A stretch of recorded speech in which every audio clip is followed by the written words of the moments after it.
ఇటు సినిమా రంగంలోను, అటు రాజకీయ రంగంలోను, ఇటు వెండి తెర మీద, అటు బుల్లి తెర మీద, ఇటు ఉద్యమాలలోను, అటు పోరాటాల్లోను ఒక విలక్షణమైనటువంటి నటుడు, విలక్షణమైనటువంటి వ్యక్తిత్వం, విలక్షణమైనటువంటి స్వభావం కలిగినటువంటి వ్యక్తి శివాజీ గారు. శివాజీ గారితో ఈ వారం ద లీడర్ విత్ వంశీ. నమస్కారం శివాజీ గారు. నమస్కారం అండి. నమస్కారం శివాజీ గారు. చెప్పండి. మొత్తానికి అటు ఇటు వెళ్ళి బిగ్ బాస్ లోకి వెళ్ళొచ్చారు. ఏంది అసలు ఆ బిగ్ బాస్ ఏంది? బిగ్ బాస్ మీద చాలామందికి భిన్నమైన అభిప్రాయాలు ఉన్నాయండి. అవును, కానీ అది ఒక గొప్ప షో అండి. అది అవునా? నారాయణ గారు దూషిస్తున్నట్టుగా ఉండదు అయితే లోపల. అబ్బాయి నారాయణ గారికి తెలియక మాట్లాడుతున్నారు అంతే. ఓకే, ఆయనకి దీని మీద అవగాహన లేకుండా మాట్లాడుతున్నారు అంతే. అంటే నేను ఆయన ఎందుకు అలా అనుకొని ఉంటారో కూడా నేను చెప్పగలను. ఎందుకు అనుకుంటారంటే కొన్ని హిందీ బిగ్ బాస్ షోల్లో కొంచెం కొంచెం ఫాస్ట్ కల్చర్, వెస్ట్రన్ కల్చర్ ఉంటుంది. ఓకే, సో అది మేబీ అది చూసి ఉండొచ్చు ఆయన. ఇక్కడ అంత వల్గారిటీ అనేది అసలు మనోళ్ళు యాక్సెప్ట్ చేయరు. ముందు షో నిర్వాహకులే యాక్సెప్ట్ చేయరు, మా టీవీ అసలు యాక్సెప్ట్ చేయదు. ఓకే, ఆ పరిస్థితుల్లో ఆయనకి ఏంటంటే ఆ ఉన్న అభిప్రాయాన్ని నిజమేనేమో. బిగ్ బ్రదర్ అని యూకేలో ఉండేది. ఓకే, అవును. సో అక్కడ కొంచెం రొమాన్స్ ఇవన్నీ ఉండేది. న్యాచురల్గానే, అది కూడా స్క్రిప్టెడ్ కాదండి. అక్కడ కూడా ఒక 20 మందిని అలా తోలితే, లోపలికి తోలితే ఎలా ఉంటారు అసలు వీళ్ళంతా. అవును. నేనైతే దానికి నేను పెట్టిన పేరు ఏంటంటే అది ఒక జీవిత పాఠశాల. అదొక పాఠశాల, జీవిత పాఠశాల, 100 రోజుల పాఠశాల. 105 రోజుల పాటు ఒక మనకి సంబంధం లేని వ్యక్తులు, వంశీ గారు ఎవరో నాకు తెలియదు, నేనెవరో వంశీ గారికి తెలియదు, ఒక 20 మంది ఒక చోటు ఉంటే అసలు వీళ్ళు ఎలా ఉంటారు నిజంగానే. ఎట్లంటే వంశీ గారు మరుక్షణం ఇప్పుడు దాకా మన ఇద్దరం ఒక అరగంట మాట్లాడుకున్న తర్వాత మన ఇద్దరికి ఏదో అభిప్రాయ భేదాలు వస్తాయి అక్కడ అప్పటికప్పుడే. లైఫ్ అండి, అంతే. లైఫ్లో మనం బయట నిజ జీవితంలో ఒక కుటుంబంలో ఎలాగైతే ఉంటుందో అలాంటి ఒక గొప్ప వాతావరణం అండి. మీకు అందులో పోయినప్పుడు మీరు గమనిస్తే ఫోన్ అవసరంలే, డబ్బులు అవసరంలే, ఆ టైంకి తినడానికి ఉంటే చాలు, అంతే. నిజంగా జీవితంలో కూడా అదే కదా, అంతకుమించి అవసరంలే. ఇవన్నీ మనం కొని తెచ్చిపెట్టుకున్నటువంటి విషయాలే. అక్కడికి పోతే సాటి మనిషితో ఎలా ఉండొచ్చు, ఎలా ఉండాలి, ఒకవేళ ప్రెషర్స్ వచ్చినప్పుడు నువ్వు ఎలా బిహేవ్ చేయాలి, అసలు నువ్వు మంచోడువా కాదా, నీ మెంటాలిటీ, నీ కలర్స్ ఏంటి వస్తాయి, మొత్తం బయటకు వస్తాయి. అది ఒక అద్భుతమైన షో అండి. సరే తెలియక పాపం నారాయణ గారు చాలా ఇబ్బందులు పడుతున్నారు, కానీ ఆయన అంటే మీరు నారాయణ గారు లాంటి అభిప్రాయాలు చాలా మందిలో మీరు క్లియర్ ఉన్నాయి, కానీ అసలు అది దాంట్లో జీవిత పాఠాలు నేర్చుకోవడానికి ఉపయోగపడిద్దని 200% అండి. శివాజీ గారు వెళ్ళక ముందు ఏముండేది, శివాజీ గారు వెళ్ళి 100 రోజులు ఉండొచ్చిన తర్వాత ఏం నేర్చుకున్నారు? అదే నేను అంటున్నాను, పేషెన్స్. వంశీ గారి మీద నాకు కోపం ఉంది, ఇక్కడ దాకా వస్తుంది, కానీ ఎందుకు చూద్దాం, ఇంకా ఎంత దూరం వెళ్తాడో మనిషి, చూద్దాం, ఇంకా చూద్దాం, వెయిట్ చేద్దాం. ఓపిక వస్తుందండి, ఆలోచన దృక్పథం మారిపోద్దండి. ఒకవేళ నువ్వు అక్కడ మారకపోయినా నిన్ను చూసి బయట జనం ఏమనుకుంటున్నారు, ఇదంతా నువ్వు బయట చూసిన తర్వాత అమ్మ నేను తప్పు చేశాను. ఖచ్చితంగా ఈ విషయాల్లో పోను నీ లైఫ్లో నీకు మార్పులు వస్తాయి. ఒక గొప్ప పాఠశాల సార్ నేను చెప్తున్నాను. కానీ శివాజీ గారు లోపలికి వెళ్ళకముందు అసలు శివాజీ మనస్తత్వానికి అసలు ఎన్ని రోజులు ఉంటాడు ఈ బిగ్ బాస్లో, ఏడో ముక్కుసూటిగా మాట్లాడతాడు, లేనిపోయింది ఎవరిని ఏదంటే ఒకటి పీకి వస్తాడేమో అని అనుకున్నారు అందరూ. అలాంటి శివాజీ లోపల లాస్ట్ వరకు ప్రైజ్ శివాజీ ఇదే అని ఫిక్స్ అయిపోయారు. అలాంటిది లాస్ట్ మినిట్లో ఎందుకు డ్రాప్ అయ్యారు? ఎక్కడ డ్రాప్ అవటం అనేది నేను అనుకోను కానండి, మేబీ స్ట్రాటజీ ఉంటుంది. ఒక ఛానల్ నడిపేటప్పుడు ఒక స్ట్రాటజీ ఉండొచ్చు. సో ఇదేంటంటే ఈ షోలో ఎప్పుడు కూడా నిజంగా కూడా నాలాంటి ఒక కంటెస్టెంట్ రాలా. ఓకే, నాతో పాటు నలుగురు రావాలి, ఆడగలిగేవాడు లేదు, వీడు వీక్గా ఉన్నాడని చెప్పి ఎగబడుతున్నారు, నేను నిలబడాలి. నిజంగా నేను ఎలా ఉంటాను బయట, ఆ గేమ్ని కరెక్ట్గా అర్థం చేసుకొని నేను ఆడానండి. ఆడటం వల్లనే నేను నిలబడగలిగాను. నాకు అక్కడ పోయిన తర్వాత ఫస్ట్ వారం తర్వాత నామినేషన్ సెకండ్ వీక్ తర్వాత ఒక కంటెస్టెంట్ తోటి ఏదో ఒక స్లిప్ అయి మాట్లాడింది. ఇంకా నేను అగ్రెసివ్ అవటం మొదలుపెట్టిన తర్వాత నాకు అప్పుడు వచ్చిన ఆలోచన ఏంటో తెలుసా, నేను ఎస్టాబ్లిష్డ్ ఆర్టిస్ట్ని, తను ఆ కంటెస్టెంట్ కూడా ఎస్టాబ్లిష్డే, కానీ తను నా మీద ఎగబడితే తను హైలైట్ అవుతుంది. నేను ఎందుకు ఇవ్వాలి అంత సీను, నువ్వు ఎంతనా మాట్లాడుకో, అంత స్పేస్ ఇవ్వకూడదు అనుకున్నా. నేను మాట్లాడను. నేను మాట్లాడను, ఇది నా క్యారెక్టర్, నీకు నాకు తేడా ఉండదు, విన్నాను అనుకో. అక్కడ మొదలైందండి నాలో పేషెన్సీ గురించి ఆలోచించడం. చిత్తప్రజ్ఞత అంటారు. ఎస్, నేను పేషెన్సీగానే ఉన్నా సార్. 10 సంవత్సరాలు మీ అందరూ తెలుసు, ఎక్కడా కూడా పాలిటిక్స్ గురించి మాట్లాడినా నా లైన్ దాటి మాట్లాడలేదు. నేను బూతులు మాట్లాడలే ఏనాడు ఎవరితోటి కూడా. ఆర్గ్యుమెంట్ అనేది పాయింట్ మీద నా ఆర్గ్యుమెంట్ ఉంది, పర్సనల్గా నేను ఎప్పుడు పర్సనల్గా వెళ్ళాలా. సో నా క్యారెక్టర్ ఎప్పుడు కూడా నేను మార్చుకోవాలి అక్కడ పోయినా కానీ. ఒక ఆలోచన మొదలైంది, ఎందుకు ఇంత ఛాన్స్ ఇవ్వాలి ఈ పర్సన్కి నేను. ఓకే నీ ఇష్టం, నువ్వేమన్నారు, నిన్ను మాత్రం నేను హైలైట్ చేయను, నేనంటే నువ్వు హైలైట్ అవుతావు. అదే పెద్ద పెయిన్ అవతల వాళ్ళకి. అదండి అది అంటే ఆలోచన విధానం మారిపోద్ది మనిషికి. నేను అందరు అనుకున్నాడు, నా ఫ్యామిలీ కూడా అనుకుంది, ఇది ఎక్కడ ఉంటాడు అన్ని రోజులు అందరు అనుకున్నారు. చాలా మంది కూడా కొన్ని గ్రూపుల్లో కూడా, ఎందుకంటే ఈయన పోయేది ఈ బయట ఉంటే ఏదో దానికి మాట్లాడుతూ ఉంటాడు, ఆడికి పోయేందుకు అందరి మీద ఎగబట్టడానికి పోతున్నాడు అని నాకు మెసేజ్లు పెట్టారు. ఇలా ఉంది. ఎవరి దాకా ఎందుకు శివాజీ గారు, నేనే అనుకున్నాను మీరు వెళ్తున్నారని తెలిసినప్పుడు. శివాజీ గారు స్ట్రైట్ మాట్లాడతారు, అక్కడ ఎవరన్నా తప్పు అంటే తాను తప్పు అని చెబుతారు, ఇది కాదు ఇట్లా కాదు కుదరదు అంటాడు. ఇది ఎక్కడ ఎన్ని రోజులు ఉంటారో అనుకున్నాం. అలాంటిది 50 డేస్కి వచ్చేటప్పటికి అరే చాలా బాగా వెళ్తూ ఉన్నారు, మంచి మెసేజ్ వెళ్తుంది, ఏంటి ఈయనలో కొత్త కోణం ఇంకోటి ఉందని అనిపించింది మాకే. అంటే చెప్తా సార్ నేను ఇక్కడ ఎందుకంటే అట్లా ఎందుకు అనుకున్నారంటే, ఇప్పుడు వంశీ గారి గురించి నాకు పూర్తిగా తెలియాలంటే నేను ఆయనతో ట్రావెల్ అయితే తెలుస్తుంది. మామూలుగా ఎవరన్నా వంశీ గారు ఇట్లా న్యూస్ చదువుతా కింద కామెంట్లు, నువ్వు పలానారా, నువ్వు అదిరా, ఈ మాటలు ఎవడో చెప్పుంటారు, ఎవడో మాట్లాడతాడు, వాడికి కూడా తెలియదు అసలు వంశీ గారు ఎవరో తెలియదు, విమర్శ ఉంటుంది. సో ఇలాగనే నా కెరియర్లో నా గురించి తెలియకపోయినా మాట్లాడుకోవటం, నేను ఎలా ఉంటానో తెలియకపోయినా మాట్లాడుకోవటం, నా చుట్టూ 10 మంది బతకాలని నేను ఎప్పుడు కోరుకున్నాను. అవును, నేను ఎప్పుడు నా మొదటి కన్సర్న్ ఫస్ట్ నుంచి ఉంది. స్టేట్ మీద కన్సర్న్ ఉంది, ప్రజల మీద కన్సర్న్ ఉంది. నా చుట్టుపక్కల ఉన్న మిత్రులు కానీ నాతో పనిచేసిన వాళ్ళందరినీ కానీ ఈ రోజు నాకు ఇండస్ట్రీ అంత ఇచ్చిందంటే నేను దానికి ఏమాత్రం తక్కువ నా పక్కన వాళ్ళని కూడా నాతో పాటు తీసుకెళ్ళానండి.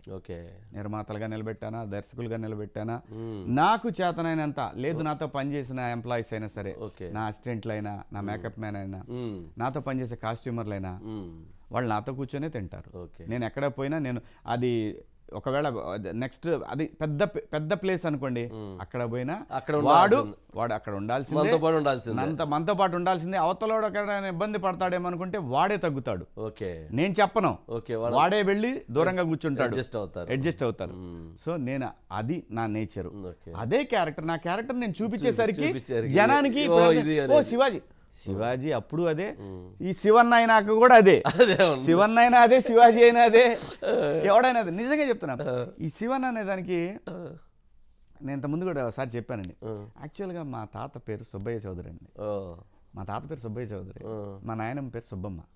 నేను పుట్టిందేమో గుడివాడ, మమ్మల్ది గుడివాడ దగ్గర ఊరు, పెంజండ్ర అనే ఊరు వాళ్ళది.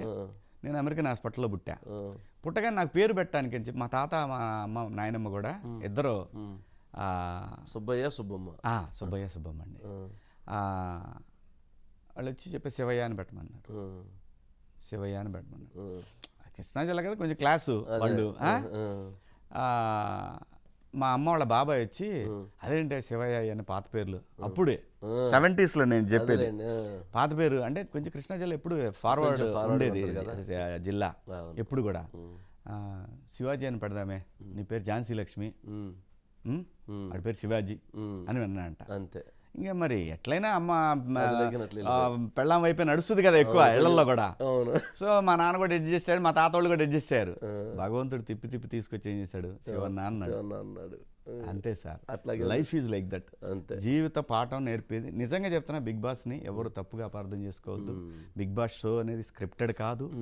బిగ్ బాస్లో మనం వెళ్ళాము, ఒకవేళ ఆ పిలుపు వచ్చిందంటే మాత్రం యు ఆర్ లక్కీ. వెళ్ళాల్సిందే అంటారు. ఎవరినైనా సరే, సూపర్ స్టార్లైనా సరే, నేను చెప్పేది ఒకటే, వెళ్ళండి. వెళితే మీలో మీరు మార్పును చూసుకోవచ్చు, మీలో మీ తప్పును సరి చేసుకోవచ్చు, మీలో మీరు నీ దృక్పథం కంప్లీట్గా మారిపోద్దండి సమాజం పట్ల. నేను పెద్దగా మారిపోయానని నేనేం అనుకోవట్లేదు. నాకు వచ్చిన దాంట్లో నేను నేర్చుకున్న అత్యంత విలువైనది పేషెన్సీ.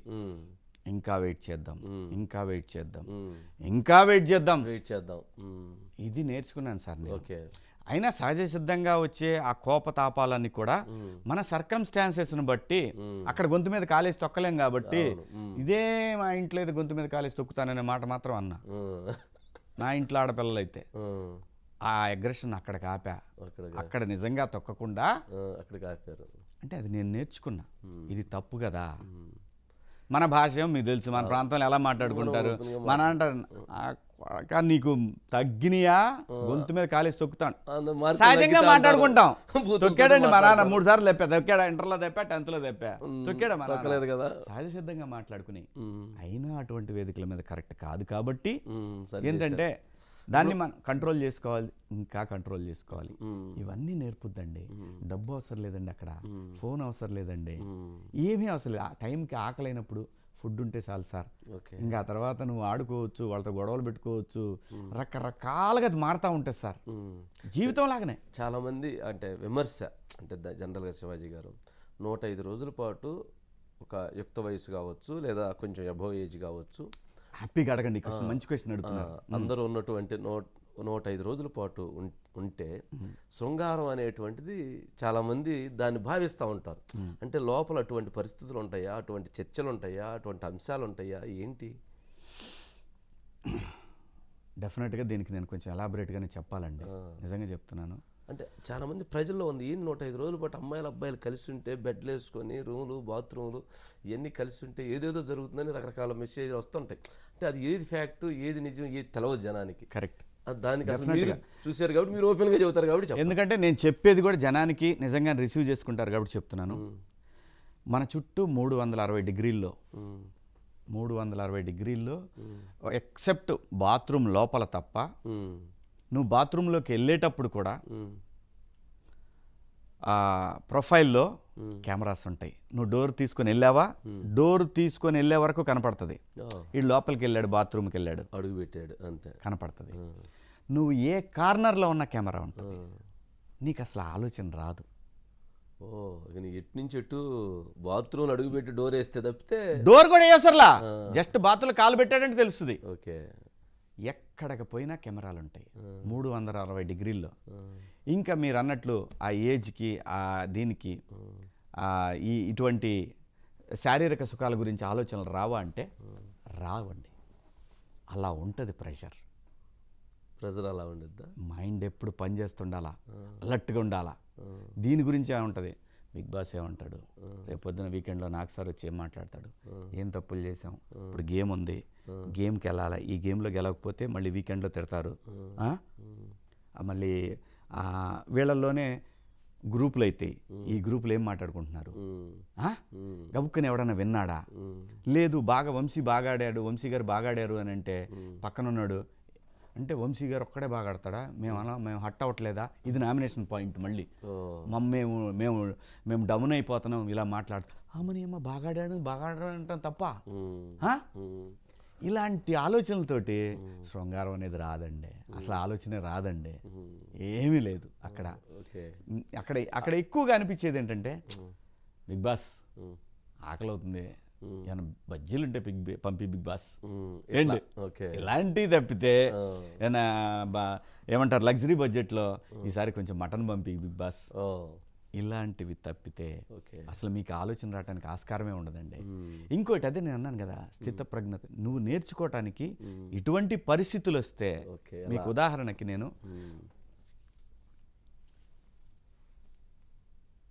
ఒక క్యారెక్టర్ అంటే మనము సమాజానికి రామాయణం అనేది ఒక గొప్ప కావ్యం.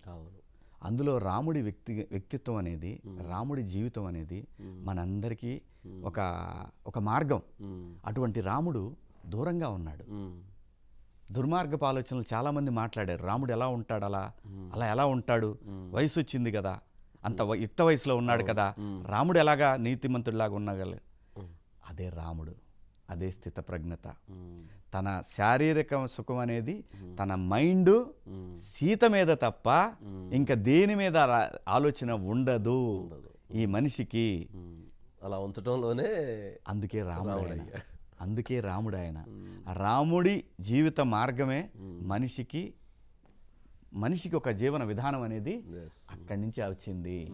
అది రాముడి గురించి ఎందుకు మాట్లాడుతున్నానంటే జీవితంలో శృంగారం అనేది పక్కనున్నప్పుడు ఒక అవసరమే తప్పితే శారీరక అవసరమే, కానీ అదే సర్వస్వం కాదు, అదే 100 ఏళ్ళు కాదు, అదే వయసు వచ్చిన దగ్గర నుంచి ఒక 20-30 ఏళ్ళు కాదు. అవసరమైనప్పుడు ఆ స్థిత ప్రజ్ఞత రావటం కోసం ఆ ఓర్పు, ఆ ఓర్చుకోవటం, వాటన్నిటినీ శారీరక సుఖాలన్నింటినీ అణుచుకోవటం, ఇవన్నీ నేర్పుతుందండి ఆ స్కూలు. ఒక అద్భుతమైన స్కూల్ సార్. నా బాధ్యత ఏంటంటే దాన్ని నేను బతుకున్నంత వరకు ఆ షోను ప్రమోట్ చేయటమే నా పని. దానివల్ల చాలా నేర్చుకుంటారు సార్. నేర్చుకోవాలి అంటే మీరు ఇందాక అన్నారు ఒక పాయింట్, ప్రతి ఒక్కరు అవకాశం వచ్చిన వాళ్ళందరూ వెళ్ళాలి. అదృష్టవంతుడు వాడు. అవకాశం వస్తే అమ్మాయి అయినా అబ్బాయి అయినా అదృష్టవంతులు వాళ్ళు. గేమ్ను అర్థం చేసుకుంటే ఇంకా మిరాకిల్స్ జరుగుతాయి సార్ దాంట్లో. నా చెయ్యి బాగాలేకపోయినా, నా చెయ్యికి దెబ్బ తగిలినా నన్ను అక్కడ ఉండనిచ్చారంటే నేను మిరాకిల్స్ చేశారు. అంటే నేను అలా ఒక పేషెంట్గా ఉండటమే ఓ మిరాకిల్ అందరి దృష్టిలో. ఓకే, ఆ గేమ్ని నేను అర్థం చేసుకున్నాను వెళ్ళిన రోజే. ఓహో, ఈ గేమ్ ఇది. బిగ్ బాస్ ఒక క్వశ్చన్ అడుగుతాడు, మీరు నన్ను ఇంప్రెస్ చేయండి అని. 14 మంది కంటెస్టెంట్లకి అర్థం కాలేదు అసలు. ఇంప్రెస్ చేయటం అలాగా అంటే ఇతను ఏమన్నా మనకు టాస్క్ ఇస్తాడా? ఇంప్రెస్ చేయండి అనగానే కెమెరా దగ్గరికి వెళ్ళి కన్ను కొట్టి నా గేమ్ స్టార్ట్ చేస్తున్నా బిగ్ బాస్ అని అల్లాడిచ్చేసే ఒక గంటన్నర సేపు. ఓకే, ఒక గంటన్నర సేపు అసలు స్టూడియోని బాలగొట్టేస్తా అనే రేంజ్లో అల్లాడిచ్చా. నాకు జనరల్గా నేను కాఫీ పిచ్చోండి అండి. కాఫీ అనేది నాకు సెకండ్ వైఫ్. ఉండలేను కాఫీ తాకుండా. 2 సార్లు తాగుతా రోజుకి, పొద్దున ఒకసారి సాయంత్రం ఒకసారి. అది పడకపోతే మాత్రం పిచ్చెక్కిపోద్ది. సో దాన్ని అడ్వాంటేజ్ తీసుకొని బిగ్ బాస్ని ఒక ఆట ఆడుకున్నా. అంటే ఆయనకి చెప్పే మళ్ళీ మనం అంత సీన్ లేదు, బిగ్ బాస్ని ఎవడ ఆడుకోలేడు, అంత సీన్ లేదు. కానీ బిగ్ బాస్ చెప్పా, నేను ప్రాంక్ చేస్తున్నాను, ఇంప్రెస్ చేయమన్నావు కదా, నేను చేస్తున్నాను, ఇది నా గేమ్, నేను ఆడుతున్నాను అని చెప్పాను. అల్లాడిచ్చే సార్. తర్వాత శివాజీ ఒకసారి యాక్టివిటీ రూమ్కి రా అన్నాడు. పోయాను సార్. ఇంత కాఫీ పెట్టాడు సార్. మీకు అది ఇష్టం నుంచి దాన్ని పెట్టించారు. ఇంప్రెస్ చేశాను నేను. ఇంప్రెస్ చేశారు. అప్పుడు కంటెండర్ని అయ్యా. ఓకే, కంటెండర్ అంటే కెప్టెన్ అవ్వాలంటే ఫస్ట్ కంటెండర్ అవ్వాలి. కంటెండర్ని అయ్యా. సో బిగ్ బాస్ని నువ్వు ఎంత అర్థం చేసుకోండి. బిగ్ బాస్ అంటే అందరూ అనుకుంటారు ఇది షౌటింగ్ ఫైటింగ్ షో అనుకుంటారు. బిగ్ బాస్ అనేది ఒక అద్భుతమైన ఆట, జీవితం ఒక లైఫ్ గేమ్ అది. ఓకే, అద్భుతంగా ఉంటుంది సార్. అంటే జనరల్గా ఒక షో చూసేట సందర్భాల్లో కొన్ని సందర్భాల్లో కూడా డ్రెస్సింగ్ స్టైల్ కొంచెం కొన్ని సందర్భాల్లో కొంత ఇబ్బందిగా అనిపించినట్లుగా ఉండిద్ది.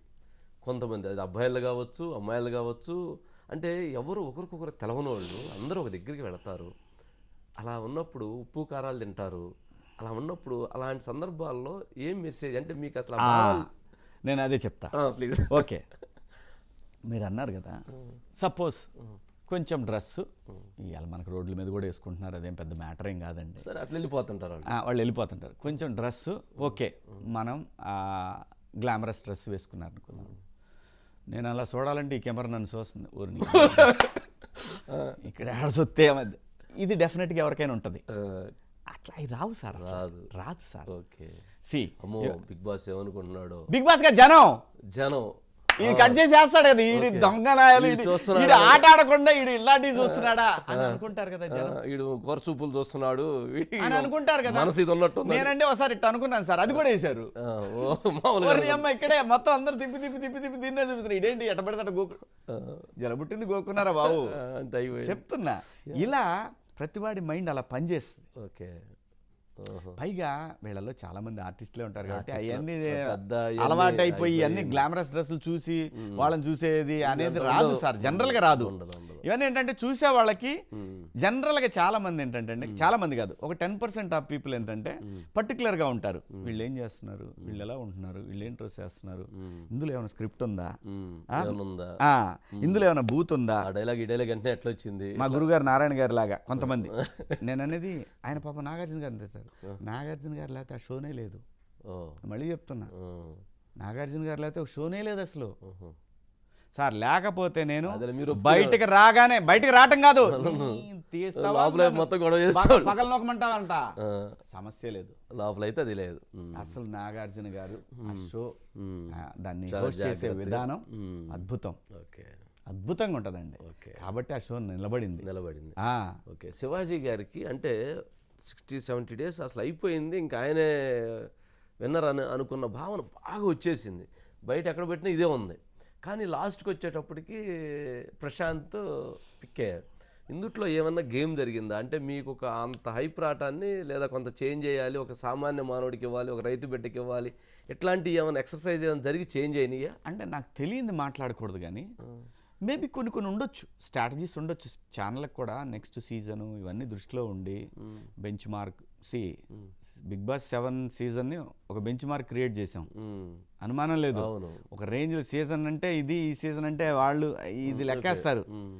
ఈ పలానోళ్ళు ఉంటారు ఈ షోలో ఉండబట్టి ఈ షో ఇట్లా అయింది అట్లా అయిందని అన్ని లెక్కలేస్తుంటారు. సో వాళ్ళు బ్యాలెన్స్ చేయాల్సిన బాధ్యత వాళ్ళ మీద ఉంటుంది. లేకపోతే మేబీ ఇంకోటి కూడా అనుకోవచ్చు, వీళ్ళు ముందే ఇప్పుడు ఏదైతే జనంలో ఉందో ఈ స్క్రిప్టెడ్ అది ఇదని, మేబీ ఆ శివాజీ ముందే మాట్లాడుకొని పోయాడేమో అంటారని ఏమో తెలియదు కదండి. కానీ ఆ షో జెన్యూన్ షో సార్. నేను కోరుకునేది ఏంటంటే బిగ్ బాస్ షోలో ఓటింగ్ ఏదైతే ఉంటుందో, మీరు స్క్రీన్ మీద మీరు వేస్తుంటారు కదా, ఎలక్షన్స్ జరిగినప్పుడు పలానా పార్టీకి ఇన్ని వచ్చినాయి, అలా లైవ్ వేస్తే బాగుంటుందని నా అభిప్రాయం. ఇంకా షో ట్రాన్స్పరెంట్ గా తయారైంది, ఇంకా ఉత్సాహం వచ్చింది. అలాగే లైన్స్ కూడా, నెంబర్ ఆఫ్ లైన్స్. నాకు అందరు చేసిన కంప్లైంట్ ఏంటంటే అసలు నీ లైన్స్ మొత్తం కూడా ఆఫ్ చేసి పెట్టారు అని చెప్పారు. ఏమో గాడ్ నోస్, తెలియదు, నేను మాట్లాడుకున్నాను. ఎవడో ఒకడు ఉంటాడండి, ఒక పిచ్చ స్ట్రాటజీ చెప్తాడు. మన ఎంప్లాయీస్ లోనే ఉంటారు ఎవడో ఒకడు, ఎప్పుడైనా ఇంతకుముందు వర్కౌట్ అయి ఉండొచ్చు, వాడు మాత్రం చెప్పి అన్నాడు అనుకోండి, అలాంటి వాళ్ళు కూడా ఉంటారు. నేను అందుకే చెప్తా, అరే మీరు ఎవరు ఆడకండి, కంటెస్టెంట్లు ఆడనేయండి, ఈ షోని జనానికి వదిలేసేయండి. అదొక్కటే నేను చేసే విజ్ఞప్తి తప్పితే ఆ షోలో ఎటువంటి లోపం లేదు, ఆ హోస్ట్ లేకపోతే ఆ షోను లేదు. జనము ఆ షోని అంత అట్రాక్ట్ అయ్యారంటే, నిజం చెప్తున్నాండి, ఈ రోజున శివాజీ 25 సంవత్సరాల సినిమా కెరీర్ ఒక ఎత్తు, బిగ్ బాస్ ఒక ఎత్తు అండి. Before Bigg Boss, after Bigg Boss, Shivaji change 100%. కానీ ప్రశాంత్ అయిపోయిన తర్వాత అవార్డు తర్వాత గొడవ, ఈ కేసులు, దాని ఇంపాక్ట్ ఎలా చూస్తున్నారు? డెఫినెట్గా ఉంటుందండి. కొంచెం అబ్బాయి బ్యాడ్ లక్ అనే చెప్పాలి. వాడైతే ప్రొవోక్ చేసింది కాదు సార్ అది. పాపం వాడికి ఏం తెలుసు, మేము అప్పుడు దాకా లోపల ఉన్నాడు, బయట పోగాయని జనము సరే తీసుకెళ్ళి సిఐ గారు, డీసీపీ గారు చెప్పారంట, మనోడేంటి ఇంతమంది నా కోసం వెళ్ళిపోయాడు, మళ్ళీ ఫోన్ చేసి అందరు గొడవ చేస్తున్నారు ఇక్కడ అంటే మళ్ళీ వచ్చాడు, కావాలని రాలా, మరి నా కోసం ఇన్ని వేల మంది వచ్చారు, నేను వెళ్ళకపోతే ఎట్లని, ఏమైద్ది ఏమీ కాదులే అనుకొని వచ్చాడు. ఇందులో తాగుబోతులు ఉంటారు, తాగేసి వచ్చి ఉంటారు, 1 గంట నైట్ తాగునోడు ఉంటాడు, మా బిడ్డ అది ఇది అన్నీ ఉంటాయి, బస్సులకి రాళ్ళు ఇసిరేసిన వాళ్ళు అన్నీ ఉన్నాయి. అది ఆడి మీద పడింది, అంతేగాని బేసిక్గా is not a bad person. Okay, ఇప్పుడు శివాజీ గారికి ఒక కొత్త ఇది వెబ్ సిరీస్ ఓటీటీలోకి సార్, మిడిల్ క్లాస్ 90, అది ఒక హ్యాట్రిక్ కొట్టేసింది. అవునండి, ఏంది అది, అసలు ఏంటి దాన్ని, అసలు ఎందుకు, ఎలా, ఏంది సార్? ఇది యాక్చువల్గా నేను నా పిల్లల కోరిక సార్. నేను నా పిల్లలు వాళ్ళకి ఊహ తెలియనప్పుడు నేను యాక్టింగ్ మానేసా. మా చిన్నోడు పెద్దోడు ఇద్దరు కూడా, నాన్న మేము చిన్నప్పుడు యాక్ట్ చేసాం, మాకు తెలియని కూడా తెలియదు, ఇప్పుడు చేయి నాన్న అడిగారు.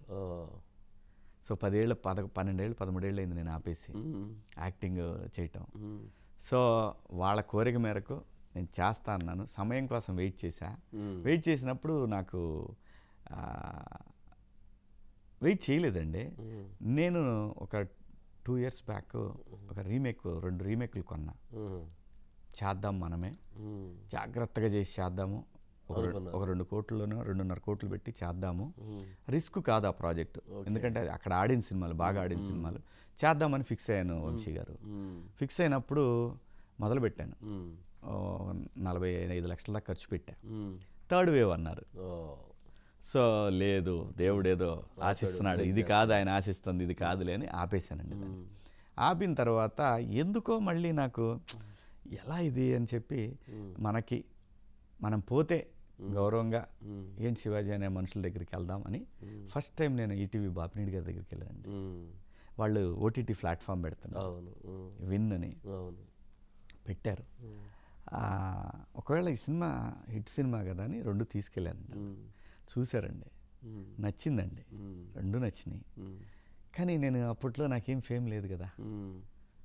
శివాజీ హీరోగా సినిమాలు చేశాడు, అయిపోయింది, మళ్ళీ పాలిటిక్స్ మాట్లాడేవాడు అని వాళ్ళు అనుకున్నారు.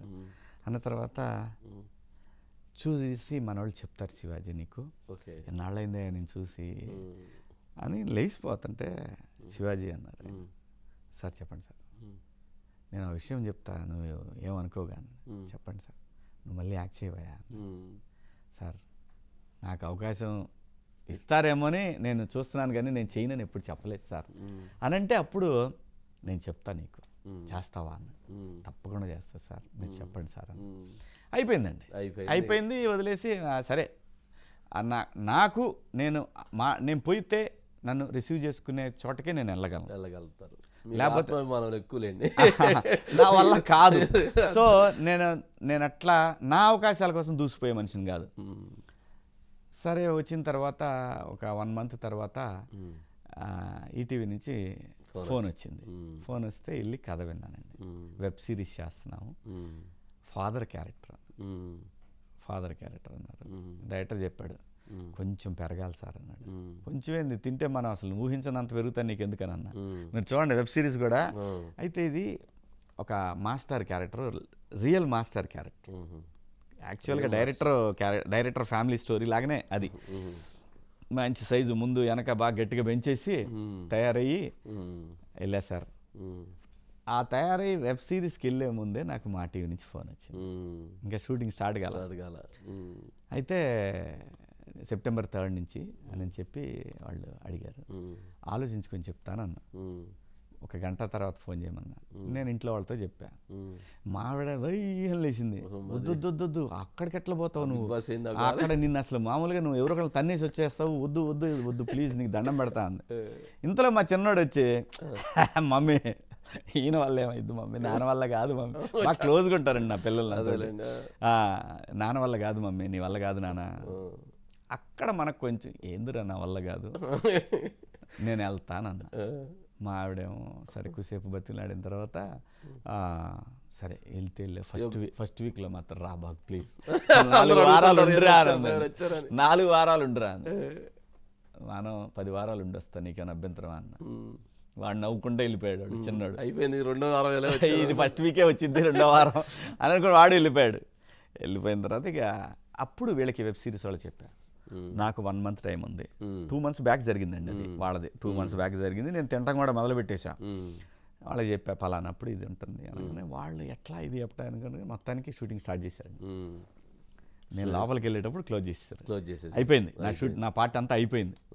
అయిపోయిన తర్వాత మొన్న బయటకు వచ్చిన తర్వాత స్టార్ట్ చేశారు సార్. 5వ తారీఖు నాడు, మొన్న 5వ తారీఖు నాడు స్టార్ట్ అయింది. బాగా వచ్చింది, మంచి బంపర్ హిట్ సార్. వెబ్ సిరీస్లో తెలుగులో బంపర్ హిట్. అలాంటి నేను అమ్మతోడు నాకేం పెద్ద ఎక్సైట్మెంట్ లేదు, న్యాయంగా చెప్తున్నా. కానీ వాళ్ళు పంపే ఫీడ్బ్యాక్లు చూస్తుంటే ఏంది ఇది, దీనికి ఇంత ఉందా, ఇంతనైందా, మన స్వార్థమైంది ఇందులో, నేను మళ్ళీ యాక్ట్ చేస్తున్నాను తెలిస్తే చాలు జనానికి, మనకి సినిమాలు వస్తాయి అనే నమ్మకం. ఏదో పిల్లోళ్ళు మరీ పొరుగు పోకుండా అది చాలా పెద్ద హిట్ అండి. ఇండస్ట్రీలో కూడా సోకాళ్ళు విజయేంద్ర ప్రసాద్ గారు లాంటి వాళ్ళు వీళ్ళందరూ మాట్లాడేసరికి అది సార్ ఒక్క రోజులో 75,000 సబ్స్క్రిప్షన్లు అండి. ఒక్క రోజులో ఈటీవీ వినికి డౌన్లోడ్ సబ్స్క్రిప్షన్స్ కూడా 75,000.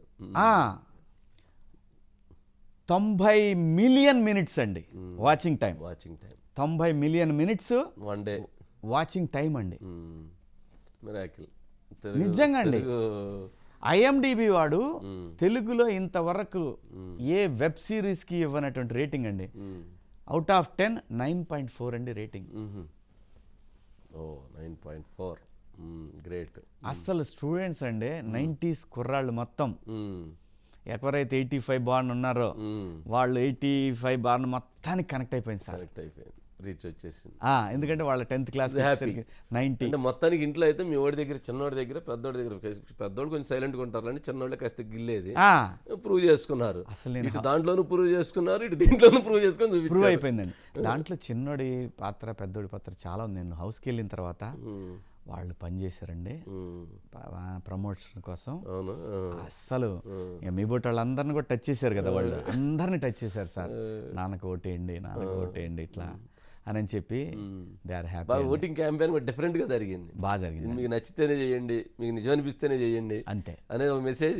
అంటే నేను చిన్నప్పటి నుంచి కూడా వాళ్ళకి పెట్టానండి. నేను చెప్పిన 3 మాటలు: షార్ట్ కట్ వద్దు, ఆల్కహాల్ వద్దు, ఈజీ మనీ వద్దు.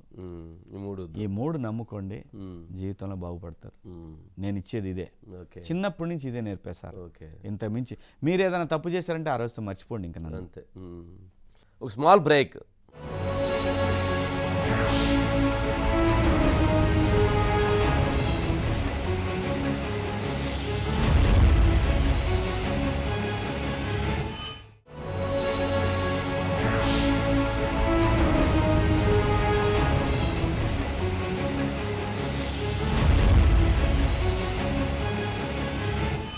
Welcome back the leader with Vamsi.